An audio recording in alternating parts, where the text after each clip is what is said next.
Bueno, antes de eso, Fernando Figueroa, ya lo conocen, es catedrático aquí en la Universidad Veracruzana. Es titular, dime el nombre de la materia. No, tengo tiempo siempre para que escuchen Ya toda la lo persona. conocen. No, no te preocupes. Ok, gracias. Así comienza la película. En primer plano aparece una fotografía donde mi padre mira hacia la cámara. Luego es la foto de mi madre en el jardín de nuestra primera casa, en Infonavit. Un jardín como un pequeño parche verde y polvoso con un manzano torcido al centro. Pronto le sigue mi hermana de 2 años huyendo de la lluvia, tratando de alcanzar el zaguán. Al norte están los amplios cielos de Texas. Para mí, el sur es un sueño diluido en bostezos cuyo nombre solo aparecería en la televisión de los domingos por la mañana cuando veía el programa de Chabelo. Lentamente surge mi mejor amigo en pantalones cortos jugando a ser Superman, con los brazos extendidos y los puños cerrados cortando el aire. Así llega el título de la película en letras grandes y un fondo negro que por segundos oculta lo que sucede, como si el espectador entrara en un túnel porque, al fin de cuentas, para ver una película hay que llegar al otro lado de lo que sea que tengas que llegar, de la vida misma si se quiere. Y cuando el título se desvanece, cuando llegamos al final del túnel, está el sonido crudo de los autos, el rugido de los motores, el claxon histérico de una camioneta en la distancia, una sirena abriéndose paso.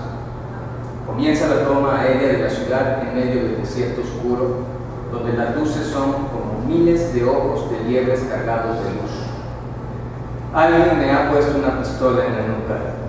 Alguien me dice que voy a morir, que así tiene que ser, que me lo merezco, que si no sabía que en el diario donde trabajo tienen oídos, así lo dijo, pendejo, que no sabes que en el diario tenemos oídos. En ese momento mi vida es una película y los héroes no aparecen.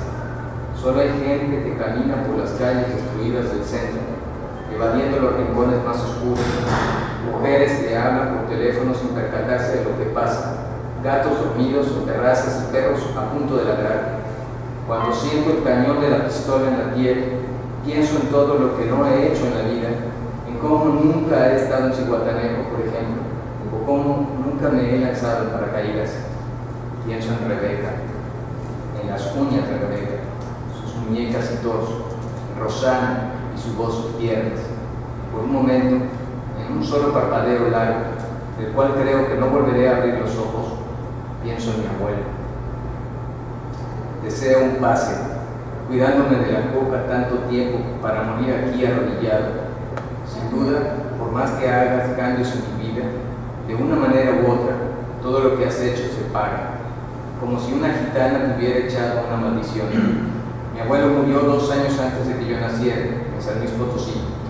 Lo único que tengo de él es el recuerdo de una fotografía sobre el umbral de la puerta de la sala de mi abuela. Luego ella murió y vendieron la casa. Y mientras siento la muerte por tercera vez en mi vida, pienso en el bigote mal recortado de mi abuelo. La cocaína es mi kriptonita, pero se debe ser un hombre de acero para no tener miedo a una bala que te partirá en 2 la cabeza. Lo había visto ya tantas veces en estos últimos días. En una de mis primeras entrevistas, cuando comencé a trabajar en el diario, le pregunté a un joven de 25 años por qué había asesinado a sus padres y a su hermana pequeña. Me dijo que ya no lo tomaban en cuenta y que ahora por las noches veía a la niña muerta en la esquina del carro. Después miró al suelo y me preguntó si yo veía a los muertos. Le dije que no. Él se encogió de hombros y me pidió un cigarro que de inmediato le negué. Tenía la nariz rota y un bigote de sangre seca porque los custodios lo golpearon durante la noche como una forma de bienvenida. Ahora estoy aquí y un tipo me dice que me crea mejor de lo que soy y vuelvo a sentir el cañón 1, 2 veces y la gente pasa y los autos rugen. Me llamo Luis y un tipo presiona su pistola contra mi nuca.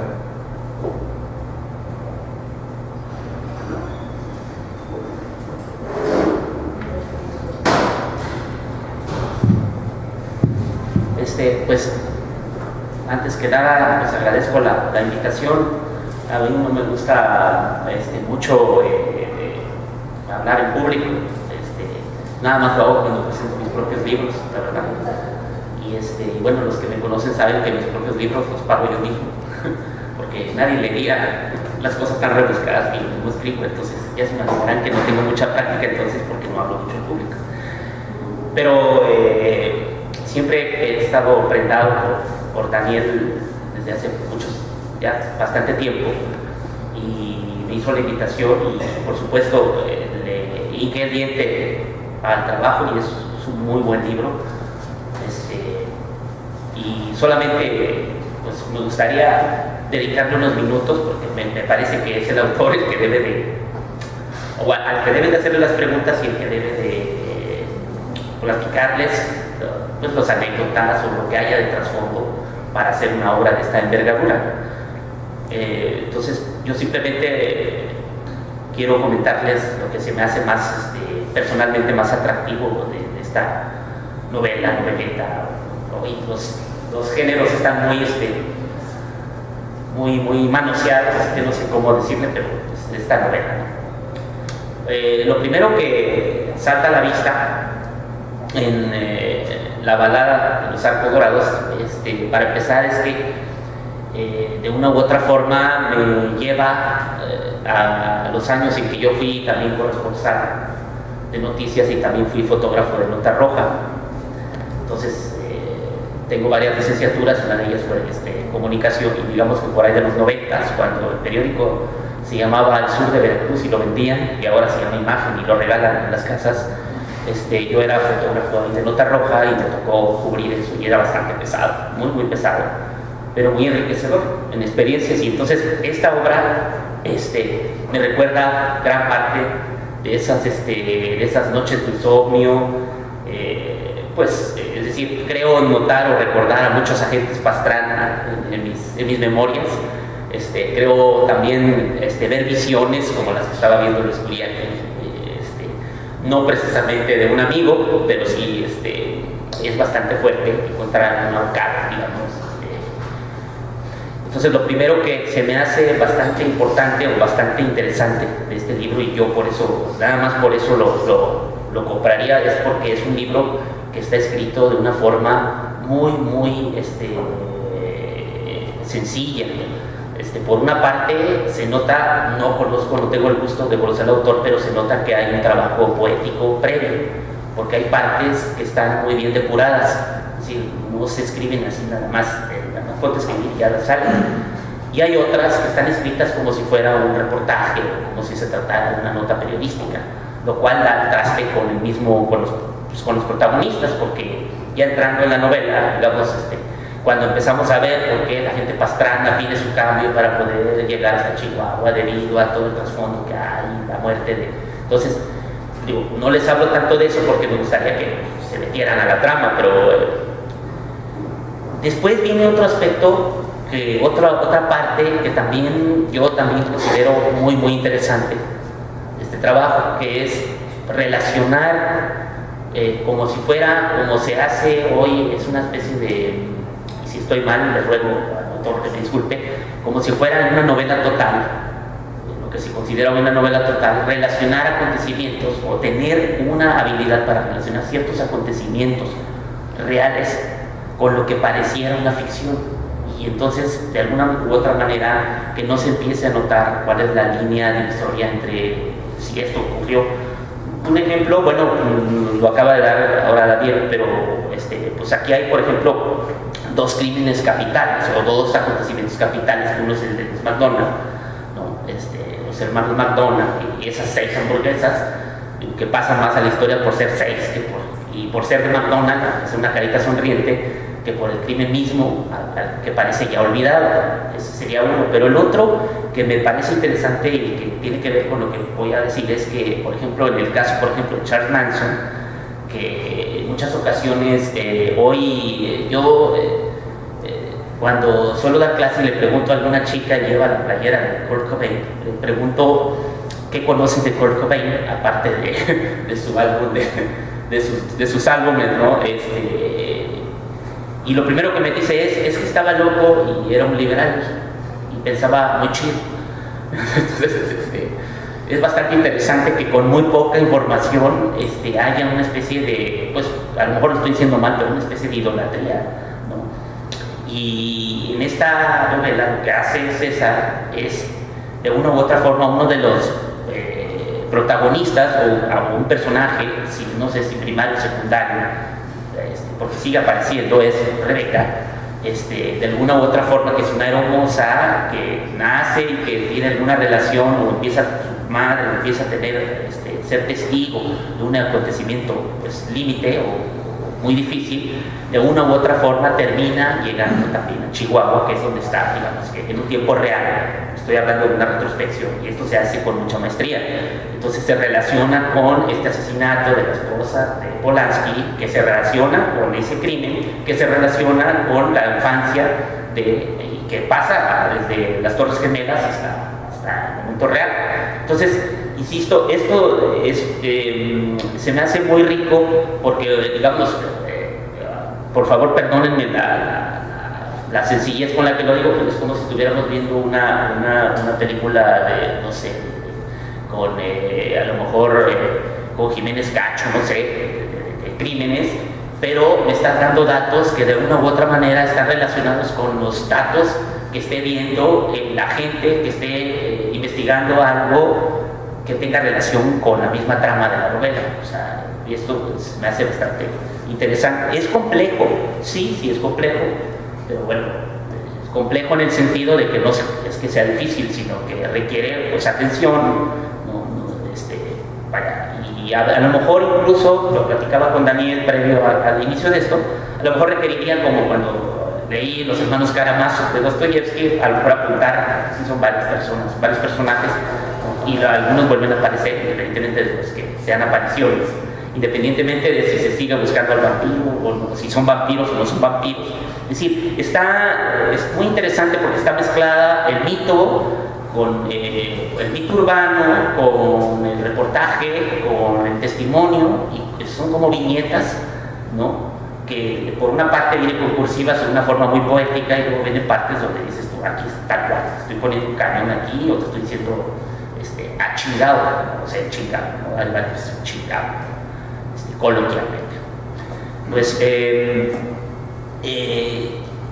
primero que quiera o el último que quiera leer esta novela, me parece que va a ser una persona que se meta a un México de hoy, porque a pesar de que parezca a veces ficción, me parece que a veces incluso se queda corto aquí el autor. Después y más, después de lo que acabamos de presenciar o saber hace poco, ¿no? Con respecto a estos crímenes, este crimen atroz que ocurrió en el estado de Guerrero, incluso se queda corto. Así que aquel que crea que esto está muy fuerte, pues me parece que le hace falta leer un periódico. No me gustaría seguir más bien los invito a que entren a esto. Y insisto, no se van a arrepentir, y sobre todo que deja un sabor muy crudo, no es personalmente no creo que sea una noveleta, qué rico, no, es más bien algo que te está atrapando, ¿no? Por lo crudo y por las resonancias que puede tener con el entorno en el que estamos viviendo. Yo les agradezco mucho la invitación. No me gusta escribir ahí todo lo que voy a decir porque se me hace muy acartonado, pero les agradezco bueno, invito a que los platique con el autor, porque para eso está aquí el autor. Muchas gracias.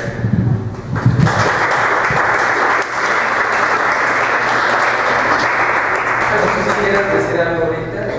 Vamos así dialogando. La idea más bien es dialogar, ¿no? Él no trae un escrito ni trae una presentación, sino es ir generando diálogo entre todos. Yo tengo otro fragmento que queríamos leer, justamente de esta parte donde habla de los hermanos McDonald. Voy a leer unas 2 cuartillas. Y si alguien ya ahora tiene como ganas de preguntar algo o de orientar la charla, pues lo vamos haciendo, ¿no? Y yo quisiera agregar al comentario de Fernando que cuando se lee, digamos, línea por línea, es fácil, todo es accesible y atrapa. Pero estructuralmente, los pasos, digamos, de capítulo a capítulo, de aparte en aparte, van generando una complejidad estructural.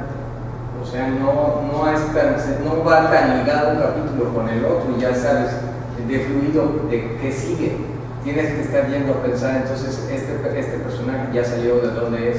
Está hablando del descabezado que es fulano de tal. Esta mujer, ¿cuál era? ¿La novia de quién? ¿Y qué relación tenía con esta otra desaparecida? Hay que estar como pensando, porque no son tampoco 2 o 3 personajes con los que ya se acabó la historia. Estábamos pensando, platicando Fernando y yo, que es más, tal vez sea tu intención, César, es más como polifónica. Aparecen muchos personajes y de todos está hablando. Y las historias están ahí al mismo tiempo ocurriendo todas. De repente vamos al pasado, pero confluimos al presente en Ciudad Juárez. En 1937, los hermanos McDonald, Maurice y Rick, en Pasadena, California, abren su primer restaurante de hamburguesas. En 1971 lo venden a Ray Kroc, son su socio. Aparece, aparte de no coincidir del todo con las ideas de Kroc, decidieron disfrutar tranquilamente de su vida. Ese mismo año nace Ofelia Pastrana, la futura madre de Margarita Ortiz Pastrana, en el puerto de Veracruz. Se dan cuenta de cómo el recorrido, lo que les comentaba ahorita, ya fuimos del 37 al 71, estábamos en Pasadena, California, y ahora ya llegamos a Veracruz. Ese mismo año nace Ofelia Pastrana, la futura madre de Margarita Ortiz Pastrana, en el puerto de Veracruz, o sea, el 71. El 14 de mayo, en Alabama, el Ku Klux Klan incendia un autobús de los llamados Freedom Riders, y los activistas que luchaban contra la segregación de los autobuses públicos son secuestrados y apaleados. En el lugar de rescate se encontraron varias bolsas de papel estraza con el distintivo de las hamburguesas de los Arcos Dorados. La balada de los Arcos Dorados. La fotografía de Rita Wolf, una de las víctimas, apareció en un diario de Mississippi que le dio la vuelta a Estados Unidos. En primer plano se encuentra a ella de espaldas y en segundo plano aparecen las bolsas de papel con los arcos impresos. Poco después comenzaría una de las más inusuales historias de homicidios en el norte de Estados Unidos. El asesino, después de alimentar a sus víctimas con hamburguesas, las golpeaba hasta la muerte con un bate color amarillo que él mismo pintó. Cometió 6 asesinatos antes de que dieran con él. Maurice McDonald, el hermano menor, siempre estuvo al tanto de tal atrocidad. La policía no comentó el hallazgo de las hamburguesas. Sin embargo, un joven reportero de Chicago Tribune, Louis Connor, se comunicó con McDonald para pedir su opinión al respecto. No lo puedo creer, fueron las primeras palabras de Maurice. Y a sus casi 60 años de edad, decide viajar a Chicago para entender lo que está sucediendo. Su hermano le pide que no lo haga, pero él niega con la cabeza y se marcha. Insta al joven reportero a no publicar nada sobre las bolsas de hamburguesas y los cadáveres, que espere un poco más, lo cual, simpatizando con el viejo, hace. Maurice McDonald obtiene acceso a los archivos de la policía, los mira, los estudia, y una noche llama a su hermano mayor y le dice que está destrozado por los acontecimientos, que no puede más y que al final no sabe lo que está haciendo en aquella ciudad tan hostil y diferente a Pasadena. Christ, dice su hermano en algún momento y le pide que regrese, que si siente ese dolor tan profundo como lo está sintiendo, es hora de empacar y volver. Al final, no eres más que un simple empresario en este mundo. Deja a los expertos hacer su trabajo. Está bien, contesta Maurice y cuelga. Se queda mirando desde la ventana a su cuarto de hotel del lago inmenso. Los veleros adormilados en el muelle, el oleaje casi imperceptible, tiene pesadillas, Sueña que él mismo es una hamburguesa enorme siendo devorada por el tiempo, el asesino serial por excelencia. Y también piensa que la ira está entre esos dos panes y sabe que es ridículo, pero nada le puede hacer sentir peor. Al día siguiente sale a caminar por las calles de Chicago. En un parque se sienta a contemplar los viejos edificios con la fachada en ladrillo rojo y los caminos empedrados que llevan al mercado. Un joven se acerca y le pregunta la hora. Toma asiento a su lado y sin más le platica sobre sus tíos y sobrinos que están por llegar. Irán a comer hamburguesas a un restaurante viejo cerca de ahí. En el muelle dice, y apunta con una de sus manos hacia la derecha, como si eso fuera suficiente para dar a conocer la ubicación del lugar. Maurice sonríe. La mujer es demasiado joven y cualquier comentario elocuente sobre sus bellos ojos podría ser interpretado como una torpeza de viejo rabolero. Quiere pedirle que lo invite. Abre la boca y de inmediato la cierra. No es necesario nada de eso. 5 minutos después la ve marcharse y sabe que nunca conocerá ese lugar de hamburguesas. Él le vendió el alma al diablo, de eso no hay duda.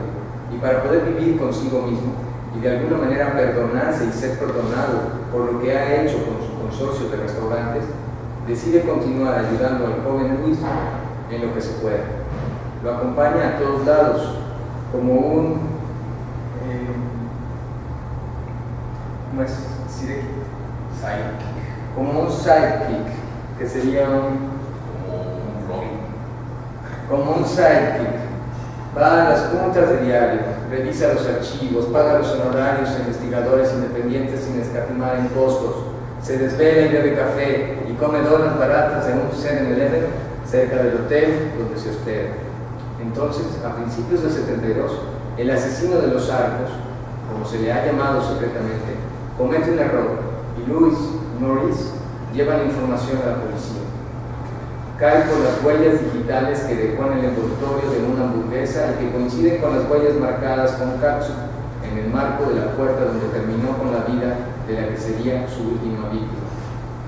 Claire Johnson, estudiante de Derecho. Las huellas pertenecen a Scott Campbell, hombre blanco de 35 años que se inspiró en la paliza propinada a los Freedom Riders para cometer sus crímenes. Queda un cachito para concluir el capítulo. Maurice se despide de Luis sintiéndose un poco derrotado, pero de alguna manera sabe que es un héroe. Lo siente en los huesos. Sube al avión en el aeropuerto O'Hare y, desde el aire, al sobrevolar el lago, reconoce el hotel donde se hospedó por más de 3 meses. Regresa a Pasadena con su hermano, quien no se cansa de oír una y otra vez cómo fue capturado el asesino. Campbell es condenado a la pena de muerte. Su última cena consiste en una hamburguesa con queso. Muere el 11 de diciembre de 1973. En esa fecha también agoniza Maurice McDonald, de causas naturales en su mansión. En Jalapa, esa noche, durante la primera posada que ofrece la parroquia San José, Ofelia Pastrana, con 10 años de edad, conoce a Óscar Ortiz, su futuro esposo. Y bueno, ya vieron cómo se van, lo que tratábamos de comentar, cómo van enlazando fechas, lugares, acontecimientos de diferentes ámbitos que están confluyendo pues, en el hilo narrativo que desarrolla. Tenemos pensado leer algún fragmento más, pero quisiéramos como tratar de iniciar un diálogo.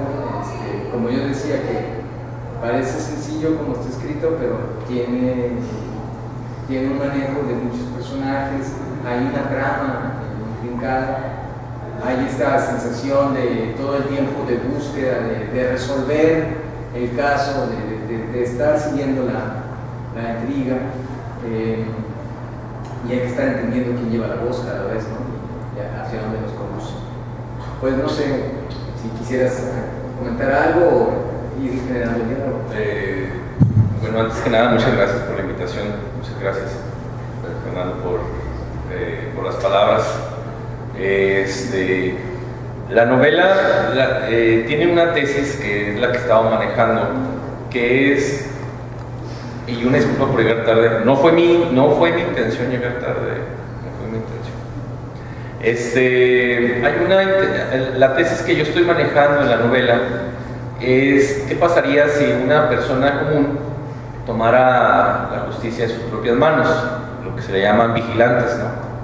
¿Qué pasaría si una persona, pues como yo, saliera en las noches a vengar los hechos contra, en este caso, contra las mujeres, sobre todo en dos cuestiones, violaciones y muertes, que es lo que yo haría? La novela yo digo que la novela tiene tres personajes principales, pero el personaje principal donde recae los recuerdos, donde recae sobre todo la voz interior, es Luis Curiaqui, un chavo periodista de 25 años que sí existe, y que si ustedes ponen Luis Curiaqui en Facebook encontrarán a Luis Curiaqui, que es mi amigo, y quizá por eso te recuerda, porque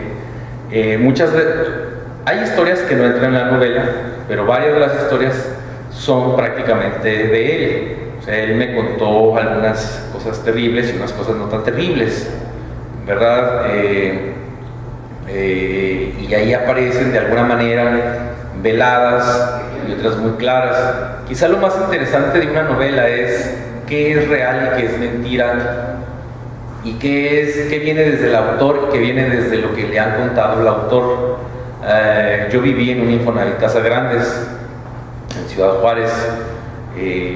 Sí existe un agente Pastrana que golpea, que tengo una amiga que era golpeada por su esposo, y cuando me contó la historia hace ya más de 6 años, me dijo que el agente Pastrana quería golpear a su esposo o a su ex, ¿verdad?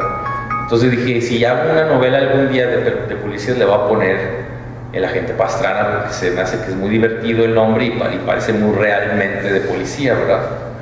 Y pasaron los años hasta que pude escribir la historia, y más o menos la idea de este policía vengador pues viene de esa idea, ¿no? Y pues, se desarrolla en el puerto, sobre todo en el puerto es el inicio, son los orígenes de Pastrana, y luego se va a Jalapa y termina en Ciudad Juárez, como mucha gente de Veracruz ha terminado en Ciudad Juárez.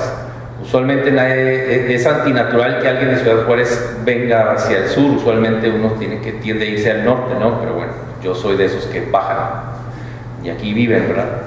Y bueno, por ahí va la historia. El otro personaje es Rebeca, que casi toda la primera parte de la novela está velada, porque bueno, según los expertos en novela, que yo no soy experto, se supone, y bueno, no hay recetas para hacer una novela, no existen las recetas. Sin embargo, hay cosas que uno puede dar seguimiento, o ciertos asuntos que uno puede mantener en su mente cuando la está haciendo, o cuando está viendo una película, o cuando está viendo una serie de televisión. Usualmente a la mitad de la historia, o a la mitad de la duración de la historia que uno está viendo, se resuelve de alguna manera algo. Es una resolución parcial lo que se obtiene. Se mantenga o no se mantenga esa resolución parcial, siempre sucede más o menos a la mitad, y esto es pues, para darle continuidad y que el público, que el lector esté atento a lo que está sucediendo, o el público. Ejemplo más claro es Batman, la segunda parte de la trilogía de Nolan, cuando agarran al Joker. O sea, a la mitad de la película lo agarran, ¿no? Ya después se les va y todo ese rollo, pero hay una resolución parcial. Y más o menos tomando en cuenta esto, fue lo que yo estuve hilando para que se mantuviera de esta manera atractiva para el lector, ¿verdad? Bueno, me llama mucho la atención, y a lo mejor que puedas comentarlo ahí, hay un trabajo con los superhéroes, ¿no? Hay toda una recuperación, reflexión como parte de nuestra cultura, como idea también de desdoblamiento de identidad, como posibilidad del superhombre que todos anhelamos ser. No sé si quieras comentar un poco más. De hecho, Yo tengo varias obsesiones. Entre las obsesiones son las películas, la música rock, el jazz y los superhéroes. Si alguien de aquí ha leído alguna novela mía anterior, que uno se nos qué chido si lo hicieron, ¿verdad? Siempre aparece o un detective o un superhéroe mencionado, ¿no? En esta ocasión, como la novela es la más larga que he escrito hasta la fecha, el superhéroe que yo estoy manejando como vigilante mismo en la novela es Batman, que quizás de los superhéroes a mi gusto es el más atractivo, porque casi cualquiera de nosotros podría ser Batman, ¿no? Con todo el miedo y todo lo que puede significar el mismo Batman, pues uno puede salir a la calle a defender lo que es suyo o lo que quiere defender. Y yo pienso que la novela se maneja en ese nivel. Tenemos a Batman y a Bruce Wayne, y que Bruce Wayne de alguna manera es Luis Kuriaki, porque Bruce Wayne es un ser humano tal cual, ¿verdad? Y el agente Pastrana, simplemente por el hecho de tener una placa, pues lo vuelve de alguna manera intocable por quien sea, ¿no? Él es el que sabe pelear, es el que trae la pistola, y él es el que se puede meter a las casas, porque de alguna manera Pastrana no es tan bueno, o sea, es malo. Pastrana tiene le hace ciertos trabajos a su jefe que nunca se mencionan, porque no va por ahí la historia. Están veladas, pero también acepta dinero del joven Luis Kuriaki, y se mete a una casa a propinar una golpiza a una de las al esposo de una de las golpeadas, ¿no? O sea, se mete, le da una tranquiza espantosa, y él sale triunfante de esa cosa, y su jefe lo detiene, ¿verdad? Él le dice, ¿hasta cuándo va a terminar? Y él no contesta. Él simplemente se queda callado y serio, viendo las fotografías de quien él mandó al hospital, porque esa persona mandó al hospital a su esposa, ¿verdad? Entonces, es la ambivalencia o la ambigüedad quizá entre el bien y el mal, y quién es un bueno a final de cuentas, quién es un malo.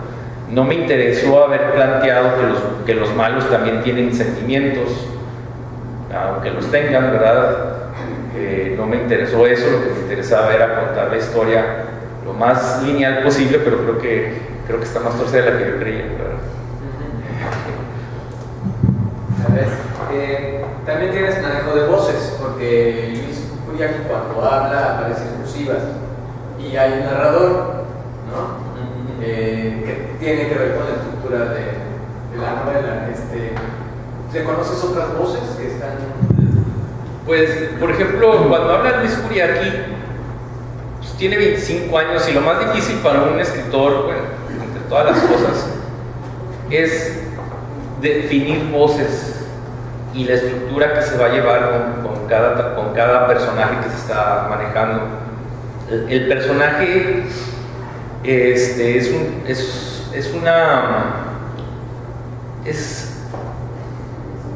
prácticamente un ser humano en una novela, ¿verdad? Pero aparte de eso, es la herramienta que utiliza el escritor para hablar. Cuando hay un diálogo en una novela, no es para que un personaje le diga al otro, pásame la sal, ¿verdad? Como en la vida real, sino en la novela el pásame la sal lleva otro significado que, dependiendo del contexto que se esté usando, puede ser muchas cosas, y no precisamente pásame la sal, ¿verdad? Pero eso sí, tiene que ser lo más real posible para que tenga sentido, o al menos fingir que es lo más real posible, ¿verdad? Pastrana es una persona muy seca de palabras, muy seca, nada más, o sea, dice sí y no, muy pocas veces habla, es como un Terminator, si quieren, ¿verdad? Y es como un robot. Y Luis, al contrario, pues es un chavo que trata de combatir su adicción a la cocaína, y aparte Rebeca es una persona muy decisiva, que a lo que va a ser, ¿verdad? Existe la mamá de Luis Curiaqui, que nunca habla, bueno, que nunca es un personaje más que secundario, pero creo que importante. La vecina que ayuda a la mamá de Luis Curiaqui, y existe un personaje que es amigo de, bueno, que no es amigo, que es compañero de Pastrana, que es como si, que es el que le da la ligereza a la novela. También hay un fotógrafo, que es el de novela, el de la nota roja, que nada más sus dos palabras que les gusta es pinche y mamar. O sea, le dice, no pinches mames, Luis, y eso significaba que quería una cerveza, y entonces los dos se van a tomar una cerveza, ¿no? Entonces es un juego de voces, de humor negro, que quizá funciona de esa manera. Y también del otro lado, este es del lado de Luis Curiaqui, del otro lado tenemos a dos policías que son compañeros de Pastrana, Santos y Álvaro Cian es un amigo mío de Jalapa, así se llama Álvaro Cian. Y Álvaro, ellos dos son como Arturito y Citripio en la novela, son el pivote para descargar un poco la tensión oscura que tiene la novela, ¿no? O sea, y ellos no existían, los fui construyendo conforme ya estaba la novela. Decía algo que falta para que no se mantenga tan serio esta cosa, ¿verdad? Que es, voy a meter este pivote que son ellos dos para de alguna manera sostener pues lo oscuro que es la novela, ¿no? ¿Quieres decir algo más? No, bueno, yo le invitaría a Juan Eduardo a que hicieras un comentario ya que tú lo has leído, Juan Eduardo. Si quieres preguntar, comentar. Sí, efectivamente también nuestra novela, al igual que él, me recordó a ciertas coberturas periodísticas también de algunos compañeros, sobre todo esa parte donde habla sobre cuando le desollan a alguien. Sí, efectivamente me pareció que retratabas esto que se vive en las redacciones y que regularmente a veces no vemos en los periódicos, pero sí vemos en el internet, en páginas como Narcoviolencia y todas esas páginas negras que están ahí. Y me gustó mucho el personaje del fotógrafo que tiene esta no pinches, no mames, Luis, y ese tipo de cosas. También esta cuestión de los demonios que se inventa, del amigo que se inventa, si no mal recuerdo, porque lo matan y lo recrea en su mente, empieza a hablar con él. Y me pareció una novela efectivamente que no recae, que es negra, sí, pero también te das la oportunidad de meterle ese sentido de humor para que no se haga tan pesado el asunto. Y me pareció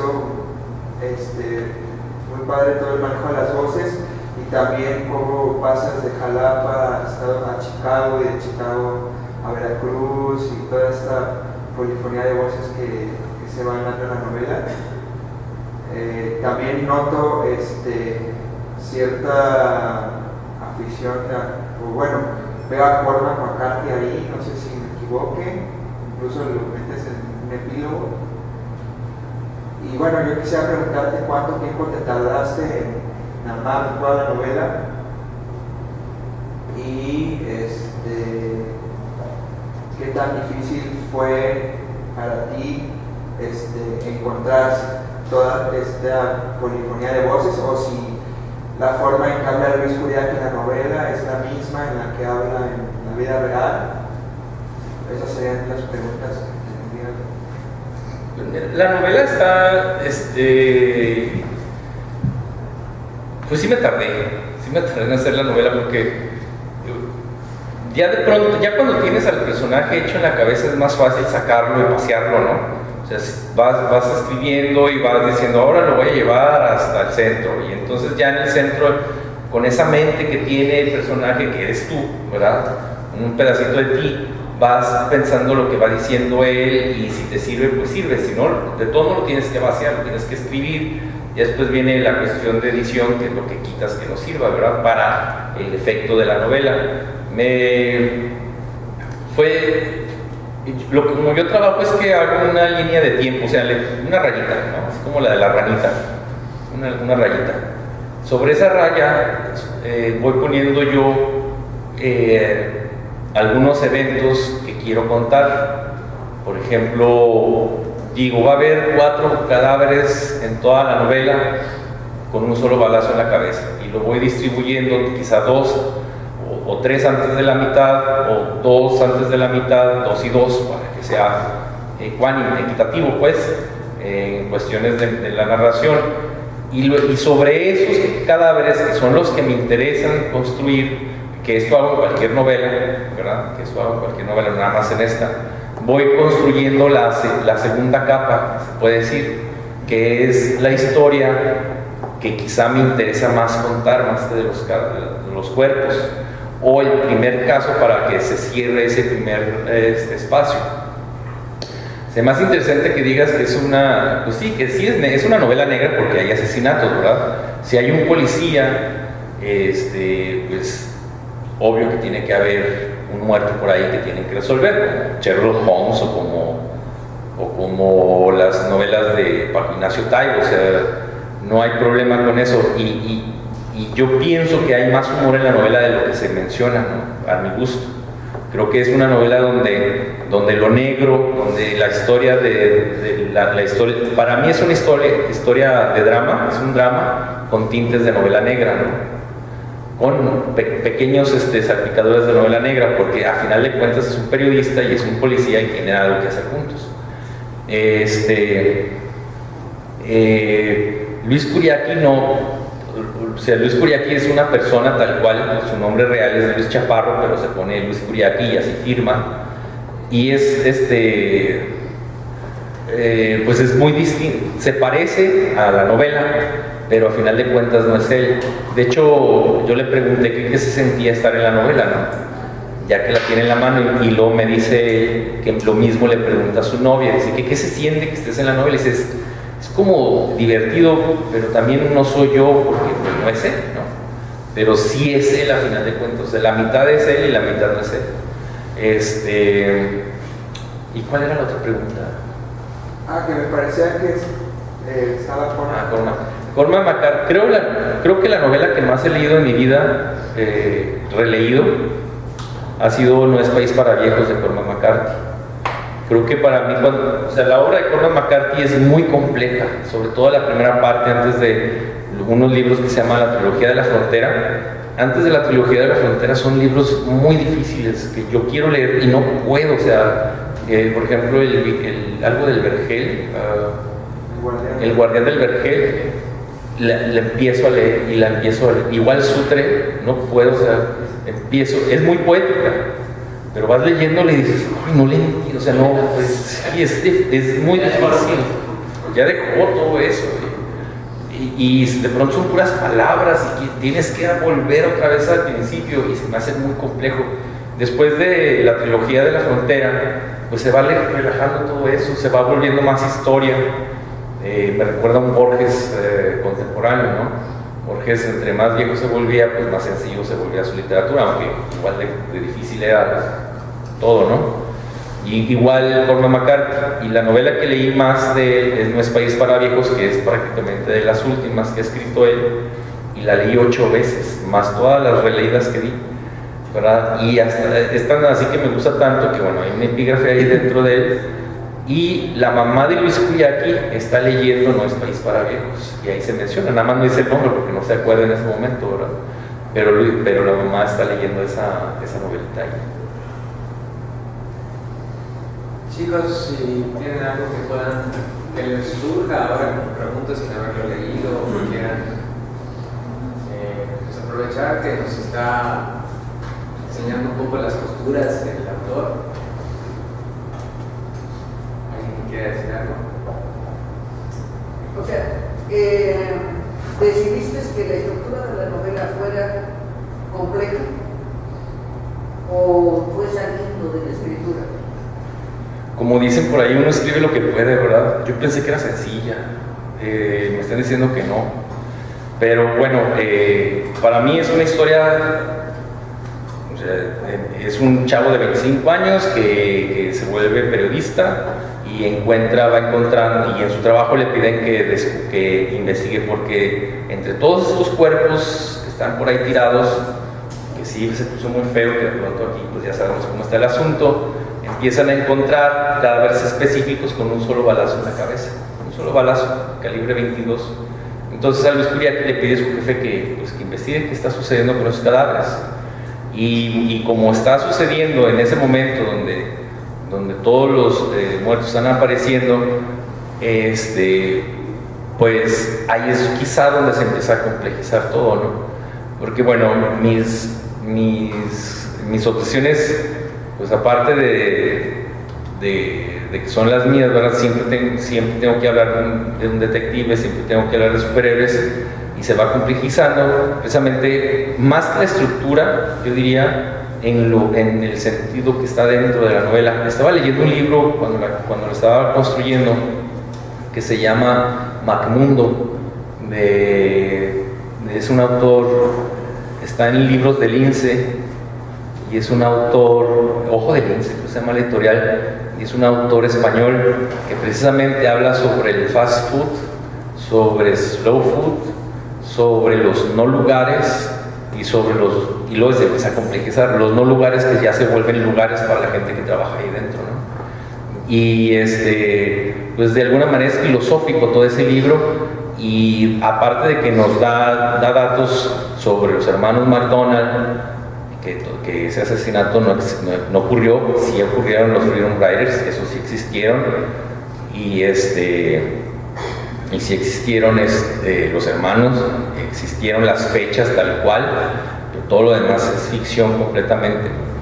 Y uno va armando lo que uno va diciendo, o sea, yo se la puedo contar derechita, ¿verdad? Tal cual, pero eso es lo que uno ve en su cabeza como escritor, pero ya me están diciendo que no es cierto, ¿verdad? Pero bueno, está fácil, cómprenla, está fácil. Se deja leer bien, se deja leer bien. Lo que pasa es que sentíamos que capítulo por capítulo se van agregando como voces, ¿sí? Hay superposiciones. Es que, por ejemplo, García Márquez decía que no hacía las novelas difíciles, que era lo que le salía. Pues sí, uno escribe lo que puede. Iba fluyendo. En cambio, Vargas Llosa no. Vargas Llosa era acelerar, discutió la casa de la gente, o como lo en la casa, muy difícil el texto. Sí, o sea, nada de linealidad, nada de identificar voces. Adivínalo. Sí, pues yo creo que uno, o sea, y con todo respeto de Vargas Llosa, ¿verdad? Pero uno, al final de cuentas, uno escribe lo que puede escribir así tal cual. García Márquez decía que no corregía, pero bueno, eso no creo que haya sido cierto, están muy limpias las novelas, ¿verdad? Es mucho tiempo sentado, y una novela de 500, 600 páginas, el personaje del principio de pronto puede ser otro que ya se le olvidó, ya cuando va en uno a las 300 ya no es lo mismo. Yo tengo mis personajes escritos y los voy completando, si no necesitan el nombre no lo voy diciendo hasta que digo, este se va a llamar Arturo, este se va a llamar Juan, este se va a llamar, y no me complico con esas cosas, verdaderamente escribo lo que puedo, ¿verdad? Eso sí, yo sé, bueno, y en mis teorías de novela, que si un día vengo a darles un curso de novela, ¿verdad? Todos los personajes tienen sus vidas propias, pero todos los personajes tienen que tener que ver con lo que se está contando, con el final. O sea, yo tengo en la novela, si yo soy personaje secundario, yo tengo mi propia vida, pero si yo estoy funcionando en una novela es porque voy a hacer el engrane para que el personaje principal dé un paso más y dé otro paso más y otro paso más, ¿verdad? Todos los personajes, por más complejos que sean, por más difíciles, van a hacer mover al personaje principal, le van a dar motivaciones para que avancen por las páginas, ¿verdad? ¿Algún otro comentario?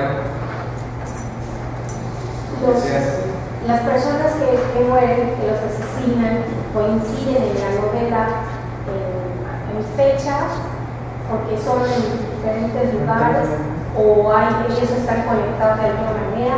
¿O qué? Bueno, están conectadas porque quiero que conecten para poder contar una historia que tiene que ver con Jalapa, con Veracruz y con Ciudad Juárez. Yo tengo que poner en un plano todas las fechas y tengo que ver si es cierto que se murió aquí, si se murió en eso, entonces o me lo invento, lo dejo de esa manera, o me lo complico más, ¿verdad? Que me voy hacia atrás y tengo que hacer más joven a uno de los personajes. Entonces sí, todas las fechas que vienen ahí sí existieron, pero se van modificando dependiendo a la necesidad de la historia que se está contando, lo que yo quiero, ¿verdad? Hay veces que me han dicho a mí, oye, pero en otro trabajo hablaba sobre la muerte de Janis Joplin y sobre Javier Solís. Dicen, oye, pero tú estás hablando de Javier Solís que se murió en tal fecha. Y digo, pues sí, ¿qué tiene? ¿No? O sea, no importa. Al final de cuentas, es una ficción lo que estoy haciendo. De hecho, ni se conocieron ellos dos. Entonces, pero a mí me gusta pensar que Janis Joplin y Javier Solís, como me encanta Javier Solís, y como me encanta Janis Joplin, pues me hubiera gustado que se hubieran conocido, ¿verdad? O que Janis Joplin se hubiera influenciado por la música, que no sea tan distinto, porque andan como 10 años de vida distinta cuando murió uno y después del otro. En el mundo de César Silva son amigos. En mi mundo son amigos porque me encanta que sean amigos de la gente que me gusta. ¿Algún otro comentario? Sí, maestro Rey. Bueno, yo me he preguntado, y creo que es el momento en estas reuniones de martes de lectores y lectoras, que el hacer una novela es construir un conocimiento similar a cuando se hace una investigación, similar a muchos procesos mentales. Me preguntaba hace rato, que era parte de la pregunta, bueno, hay una etapa donde se recopila toda la información de lo que va a ser la novela, ya hay un conocimiento. Cuando se va escribiendo la novela, ese conocimiento que podría llamar conceptual se convierte en una habilidad de poder relatar ese conocimiento. Una de las preguntas es, ¿qué valor se le da una vez que se terminó la novela? Con la idea de que hay un conocimiento, hay un proceso de habilidad de escribirlo y hay un valor. Algunas veces dicen que una novela es como un hijo mal, ¿no? Que nace, no sé, es por un lado. La otra cuestión, me estaba preguntando, y creo que ahí es la complejidad del pensamiento con tantos personajes, el asunto explícitamente se va construyendo un razonamiento deductivo en ciertos momentos de la novela para que el lector, supongo, que va razonando con cada uno de los personajes, pero paralelamente supongo que explícita o implícitamente hay un razonamiento inductivo para que el lector vaya diciendo, va a pasar esto, va a terminar en esto, ¿no? Esto lo pregunto porque siempre trato de equiparar lo que se hace en las ciencias con lo que se hace, por ejemplo, en la literatura, que podemos pensar que están muy separadas, pero yo creo que hay una relación estrecha entre ellas, en los pensamientos que se hace en una novela para construirla y en los pensamientos que hace, por ejemplo, un investigador para llegar a un cierto nuevo conocimiento. Esa es mi pregunta. Bueno, yo soy ingeniero industrial. Se supone que yo debo de saber un poco de matemáticas, física, naturales y química. He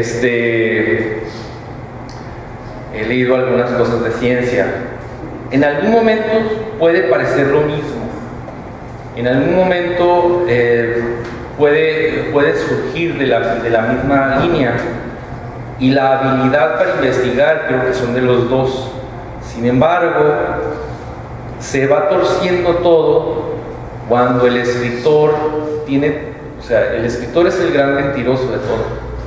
Y a diferencia de, yo puedo hacer un robot en una novela, ¿no? Y le puedo explicar el mecanismo que yo uso en la novela, aunque sea mentira, pero lo podemos hacer. Y me puedo basar en hechos que ya están escritos, o en mi propia experiencia imaginativa, ¿verdad? Por ejemplo,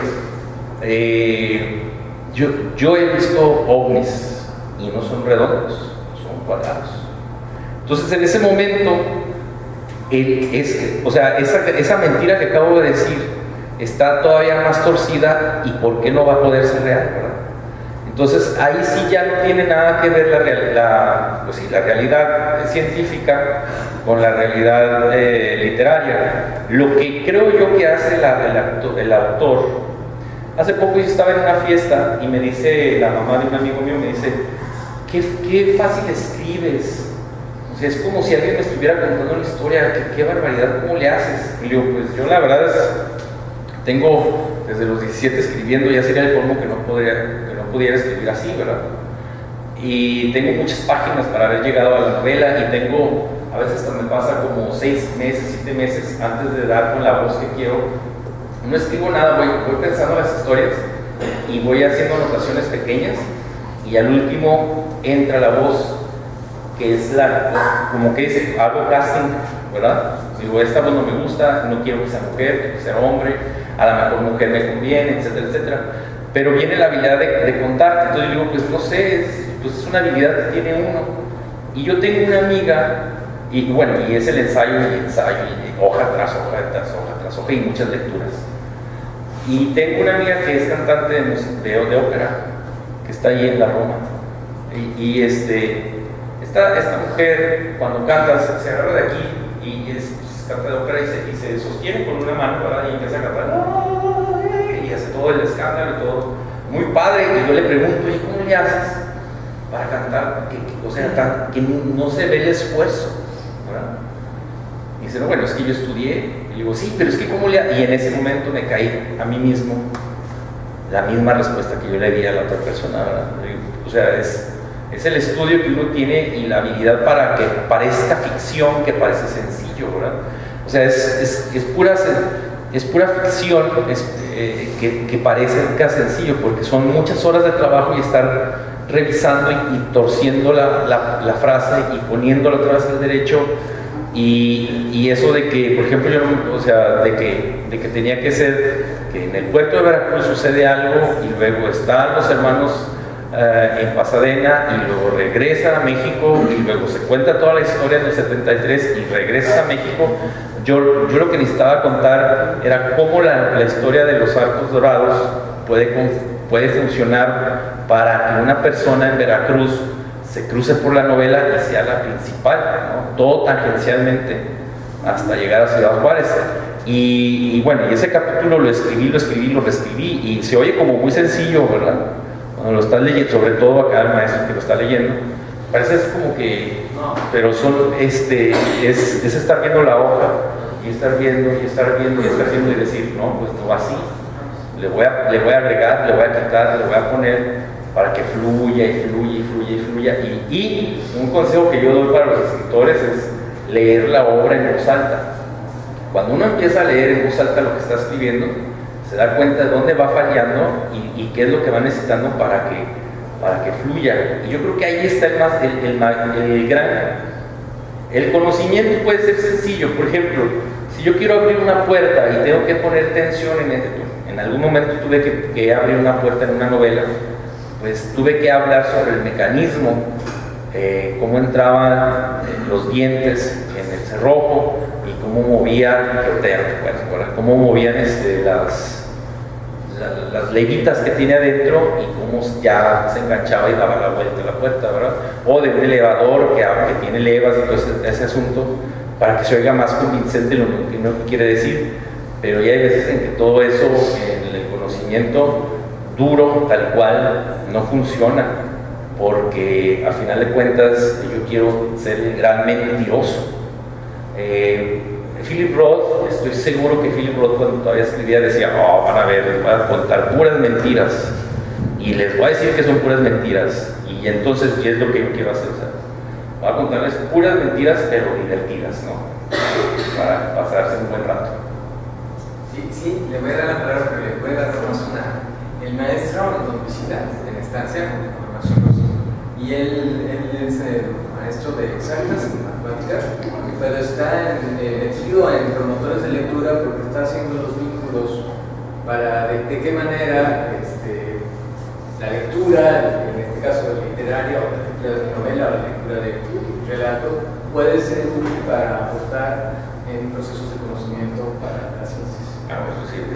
Si quiero otro argumento. Mira, ahora mismo que te estoy escuchando hablar en forma tan clara y sencilla, cómo escribes, me vino a la mente que ahora que estuvimos en el festival en Jalapa, y también una amiga de nosotros, escuché hablar de la enfermedad del escritor que es la página blanca. ¿Alguna vez la has tenido tú? Sí, no, es bien raro. Bueno, no sé si sea, o sea, enfrentarse a la página blanca es muy extraño, porque yo creo que por eso todavía no empiezo, porque me da miedo ver una hoja en blanco. La primera novela que yo hice, bueno, mi primer libro es de poesía. Yo tenía, desde los 17 empecé a escribirlo y lo terminé cuando tenía 26 años, o sea, casi 10 años escribiendo un libro. Cuando es el primer libro y es de poesía y quizá de cuentos, porque hasta ahora escribí un libro de cuentos, pero como yo escribo poesía, el primer libro es acumulativo, o sea, uno escribe un poema y la presentación de la hoja es pequeña, ¿no? O sea, aquí está, yo termino mi poema y ya, me voy a dormir o me voy a tomar una cerveza o comer, ¿no? Pero cuando yo escribo la novela, pasa algo, no hay acumulación. Entonces, o sea, cuando uno va en la página 10, dice, chinga, ¿y ahora qué voy a escribir? Se detiene uno de pronto y dice, ¿qué hago? Y es una cosa que uno dice, bueno, pues ¿quién te pone, no? O sea, uno no gana dinero por escribir, uno se puede levantar y dejar todo ahí y se va, pero es como una necesidad, tú la has de saber, es una necesidad muy muy grande estar sobre esa página que sigue. Mi primera novela fueron 90 páginas, y cuando yo llegué a esas 90, yo no ya volteo hacia atrás y veo todas esas 90 y dije, carajo, ¿y ahora qué? ¿Y esto qué es? ¿Verdad? Porque era la primera que yo hacía, ni siquiera entendía lo que había hecho, y yo ya tenía 30 años. Y ya, entonces el segundo reto fue cómo hacer otra novela, pero más larga. ¿Por qué? Porque se me ocurrió. O sea, no tengo la necesidad de escribir una novela, para empezar, menos una novela larga, ¿no? Entonces, ¿cómo voy llenando una página tras otra? Y esta es la novela más larga que he escrito, que son 200 páginas. Es la novela más larga que he escrito en manuscrito. Fueron así en hojitas 200, pero ya cuando iba en las 150, ahorita ya no recuerdo qué estaba haciendo. Porque uno dice, ¿y ahora qué voy a hacer? ¿De qué voy a hablar? Y entonces es cuando uno ya con las voces de los personajes los saca a pasear, es lo que bajo, ¿verdad? Por eso somos muy borrachos los escritores. Por eso somos muy borrachos. La otra estaba leyendo un ensayo de que por qué los escritores son borrachos. Digo, a mí sí me gusta la cerveza, ¿verdad? Pero entonces dicen que es por toda la tensión que tiene uno en la cabeza de traer tantas voces. Y sí hay, o sea, para mí una novela es un acto sinfónico. O sea, tengo 10 voces y en las 10 todas las tienen que hacer cosas, ¿no? O sea, si un personaje no hace algo, lo tengo que quitar. Si no, pues para qué lo puse, ¿verdad? Entonces tiene que funcionar para el fin de la novela. Y entonces lo que hago de pronto es que me quedo pensando qué voy a hacer con esos en las 150. Ya, todas mis novelas hasta ahorita eran de 150. ¿Cómo agrego otras 50? ¿No? Y que quede bien. O sea, no nada más es poner paja, sino que cada página esté diciendo cosas que tienen que decir cosas, ¿no? Entonces, en las 150 digo yo, ¿qué hago? Ya sé, voy a sacar a Pastrana a que visite a una amiga, ¿verdad? Y ahí los pongo a caminar y el sello y todo el rollo. Y bueno, va fluyendo la historia y digo, ya sé por dónde va. Porque como ya tengo mi estructura, o sea, ya está lo que tengo que contar. Ahora, ¿cómo lo voy a hacer transitar, no? Por ahí a este señor. Y lo tan serio que me salió, que no habla, no puede platicar, él no puede platicar. Entonces tengo que hacer que hagan los demás alrededor de su show para que él diga, sí, no, chingada. Y con eso es toda con un lucha de contra, exactamente. Exactamente, o sea, el otro, y bueno, y el otro que no habla tampoco, que pinche y mamá, ¿verdad? No mames, pinche Luis. Por ejemplo, ese personaje, pues el chiste es que se entienda lo que está, sin que se, o sea, que se sienta el chiste, pero también que se entienda lo que está haciendo dentro de la novela, ¿verdad? Entonces, es un juego. Y la literatura, obvio que sí sirve para las matemáticas, pero quizá no sirva para enseñar. Quizás, entre más lecturas tiene uno, más ganas le da uno de entender más el mundo, ¿no? Entonces, yo casi no leo filosofía, y el primer libro de filosofía lo leí este año, hace 2 años, para poder escribir la balada de los arcos dorados, y es este libro que se llama Magmundo, que es transdisciplinario. Hasta la palabra transdisciplinario se me olvida a veces, pero creo que es obvio que entre más de uno, más se quiere enterar uno del mundo, y por eso es lo peligroso de la lectura, ¿verdad?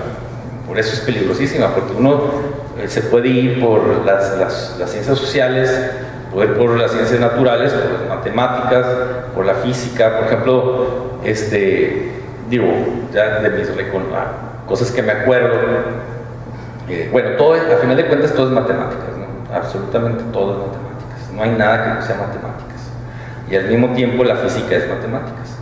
Entonces, por ejemplo, cuando llueve, todavía me acuerdo del ejemplo que decía el profesor, pues una fuerza que cae, siempre hay otra fuerza que sube, ¿no?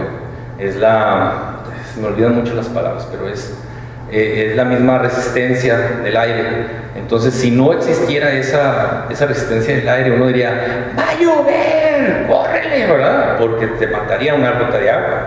Desde allá arriba del cielo, con la velocidad que es 9 punto no sé qué, baja a toda velocidad, te puede matar.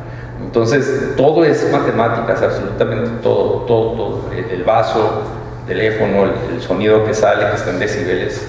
Entonces sí, o sea, sí tiene que ver, pero ya en el momento de explicarlo, sí se van por otros lados. ¿Qué debe agregar Fernando? No, nada más, cuando comencé la intervención, explicaba que una de las bondades de este libro es que la forma en que algunos acontecimientos que se van dando ahí tienen relación, y no se notara, precisamente lo que acaba de mencionar el autor hace unos instantes, no se notara la línea divisoria entre lo que es ficción y lo que es real, verdadero. Si esto sí pasó, esto no pasó. O sea, si hubo un asesino, los McDonald's estuvieron involucrados, no. Y lo del Ku Klux Klan, no, eso sí. Es decir, a veces hay una especie de reto al lector para que se trate de poner a la altura de la lectura. Es decir, pues esto ya es tan hacha tuya, es decir, porque bueno, se puede ver por un lado como que no me interesa buscar todos estos datos, voy a disfrutar de un tirón la obra. Y luego, bueno, ahora puedo darle otro, o puedo ir deteniéndome y decir, bueno, vamos a buscar el Ku Klux Klan, sí ocurrió esto en Mississippi, sí fue en el 72, sí fue en el 71. Podemos ponernos a hacer eso, pero entonces a veces un trago es el trago, o sea, te echas el whisky, ¿no? Franco, o a veces dices con naranjita o algo. Bueno, pues, o sea, te vas a poner a buscarlos estos, o lo disfrutas muy poéticamente, lo lees fonéticamente y dices, esto es rico. Entonces, ahí ya depende del lector. El autor ya puso ahí la obra, ahí está, digamos, está la mesa, está el queso, tú sabes si metes todo el queso, o si te echas un quesito con una copa de vino, o si prefieres una cerveza y agarras los abritones, porque si no, eso es lo que yo pensaría.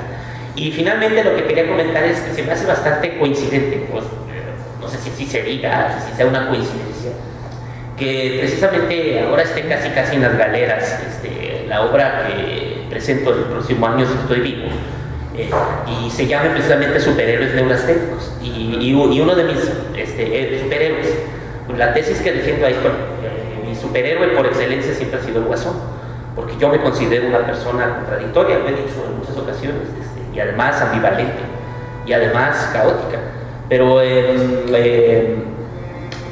no necesariamente en ese orden, pero el punto es que el hecho de repente encontrarme a Batman, de repente encontrar a alguien que piensa en el hombre araña, hace rato nos comentaba, tiene un pequeño hombre araña, César. Bueno, me parece bastante alentador porque da pistas de que, bueno, la cuestión del heroísmo, que es algo que yo voy a tratar de manejar desde un punto de vista bastante complicado, porque mientras más complicado para mí es mucho más rico, es qué merece, cuando un acto realmente es bueno por sí mismo, cuando un acto por sí mismo es malo, con toda la independencia de quién lo haga o bajo qué contexto se esté haciendo. En algún momento Ratzinger y Jürgen Habermas, un filósofo X de la escuela de Frankfurt, se dieron un tirito, por así decirlo, y discutieron eso. Básicamente Ratzinger, odio decirlo porque no soy tan religioso, le dijo que era un pendejo a Habermas, y me parece que tuvo razón por las cuestiones, por los preceptos o las cuestiones previas que hay que tener, o los a priori que hay que tener para valorar un acto ético. Pero en fin, no quiero entrar a esto, sino, insisto, la cuestión era ver cómo, por ejemplo, vuelvo a mencionar la cuestión de Kurt Cobain, y por eso mencioné ese acto. Digo, veo a una chica que está entrando a una de mis clases y trae una playera de Kurt Cobain, y me gusta pensar cómo cuando se muere el hard rock, o cuando se va a la goma Guns N' Roses y deja de tener vigencia Motley Crue, empieza, fluye, digamos que el gore, empieza a fluir el grunge, y es la época de Kurt Cobain. ¿Y quién pensaría que ese pequeño momento, ese momento va a ser tan breve para que de una u otra forma ciertos acontecimientos que ocurran ahí tengan relación con un crimen, con un acto bondadoso? Estamos hablando del 90, 91, 92. Entonces, eso es lo que a mí se me hace bastante interesante, porque para mí es una muy buena propuesta. Yo, al menos, como un lector experimental, me gustaría, la compraría en ese aspecto, pero insisto, ya me extendí demasiado. Muchas gracias. Sigue diciendo que ¿Qué cuesta? 200 pesos. Es un poquito más cara, pero para hacerlo más sencillo, 200 pesos. Bueno, pues ya casi estamos cerrando. Yo quería recordar nada más de las líneas que leí para su reunión. Dice: tiene pesadillas, sueña que él mismo es una hamburguesa enorme siendo devorada por el tiempo. Ese asesino sería por excelencia, ¿no? Y a mí me parece que en ese tipo en esas frases, pues aparece el conocimiento, pero está dicho desde lo literario, quizás. Ya si alguien me quiere reclamar, que alguien puede Pastrana. Bueno, y no sé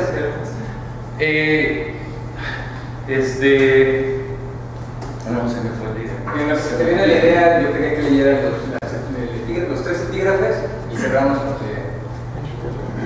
Cuando yo entré en su vida ya había acabado. Ha tenido un principio, un desarrollo y un final. Esto es el final. No es país para viejos, Cormac McCarthy. Seamos claros en esto. En algún momento o en otro, la mayoría de nosotros deberá luchar con sus demonios personales. Los hombres malos hacen lo que los hombres buenos sueñan. Robert Simon.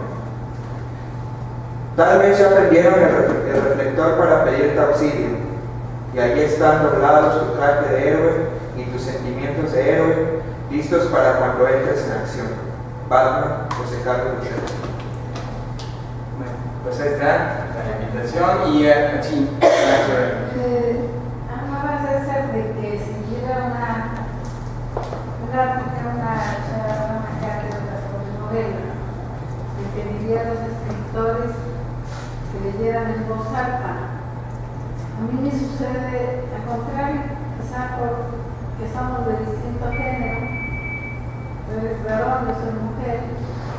A mí me gusta escuchar. Si algo escribo, me gusta que me lo lean. Y si me lo leen distintas voces, yo me enriquezco más. ¿O será que estoy floja? Yo creo que ese es su último, con todo respeto.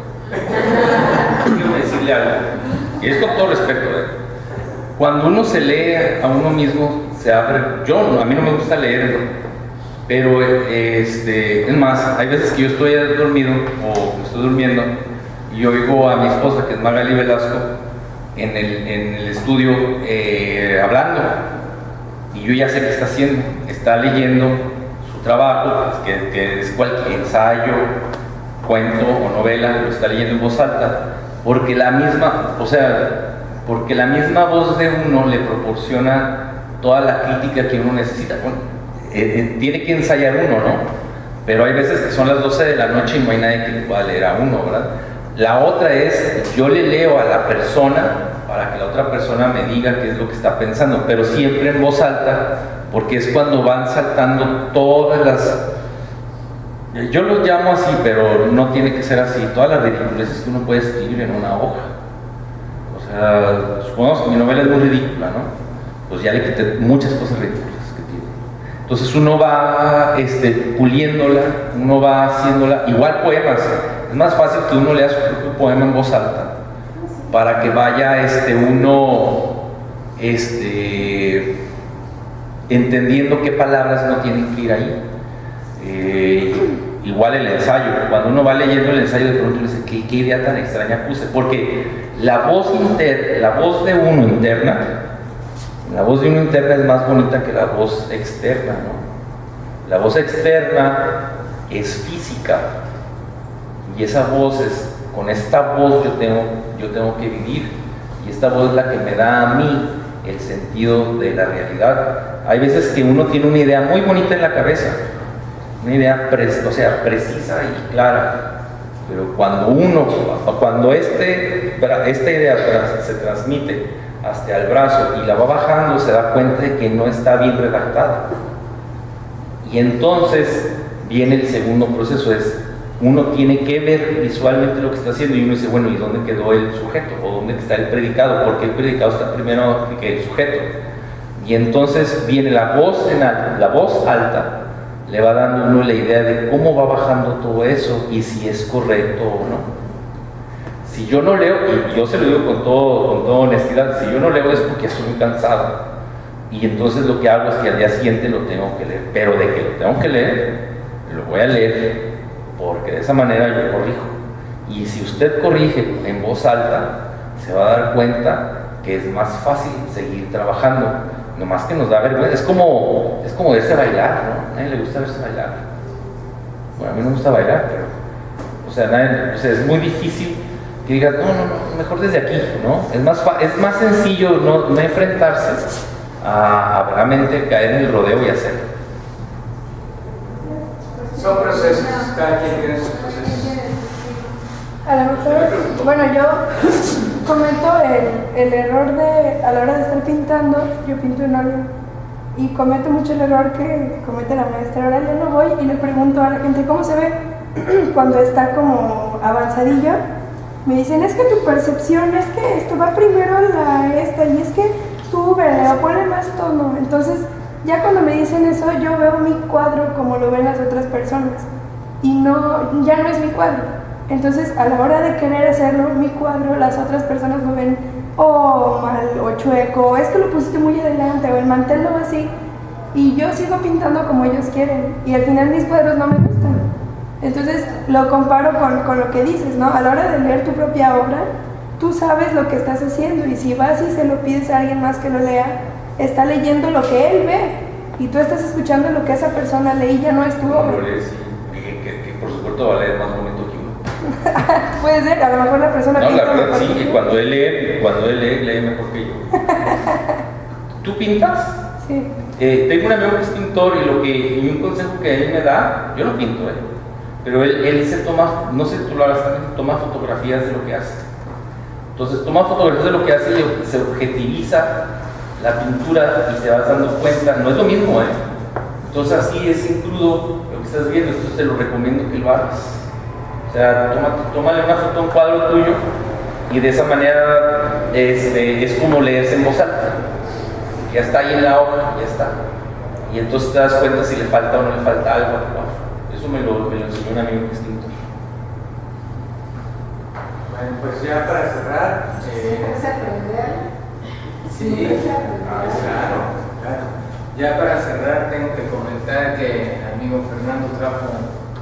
No sabía, lo siento, no sabía que que prefería otra cerveza, que siempre he preferido el vino, pero O sea que sí es verdad lo que dicen que los escritores son borrachos. ipsómanos, por favor. Oral. Trajo un poquito de tinto para compartir, que ahí están los vasitos, vamos a compartir con nosotros. Y allá están los 8 libros que trajo César, si alguien quiere que trajo. Y muchas gracias. ¿Una pregunta? No, yo quiero ir. Yo se llevo. Muchas gracias por la